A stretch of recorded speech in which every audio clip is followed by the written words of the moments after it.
এই ডিমের পুর ভরা টমেটো ভাজা রেসিপিটি দেখতে যেমন লোভনীয়, খেতেও কিন্তু দারুণ। হ্যালো এভরিওয়ান, আসসালামু আলাইকুম। এই রেসিপিটি আজকে আপনাদের মাঝে শেয়ার করছি।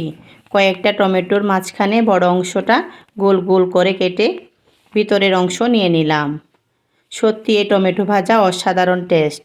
সাথে টমেটো সস দিয়ে সকালে বা বিকালের নাস্তায় এই টমেটো ভাজা থাকলে দারুণ জমে যায়।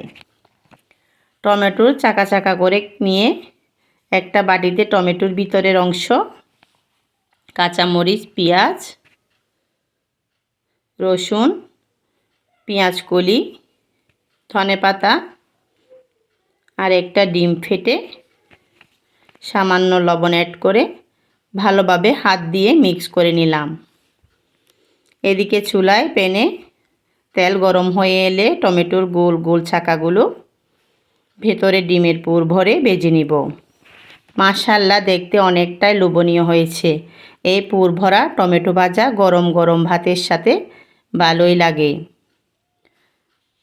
যদি আপনাদের ভালো লাগে আমার পেজে একটা লাইক কমেন্ট করে চ্যানেলের পাশে থাকবেন। সবাই ভালো থাকবেন। আল্লাহ হাফেজ।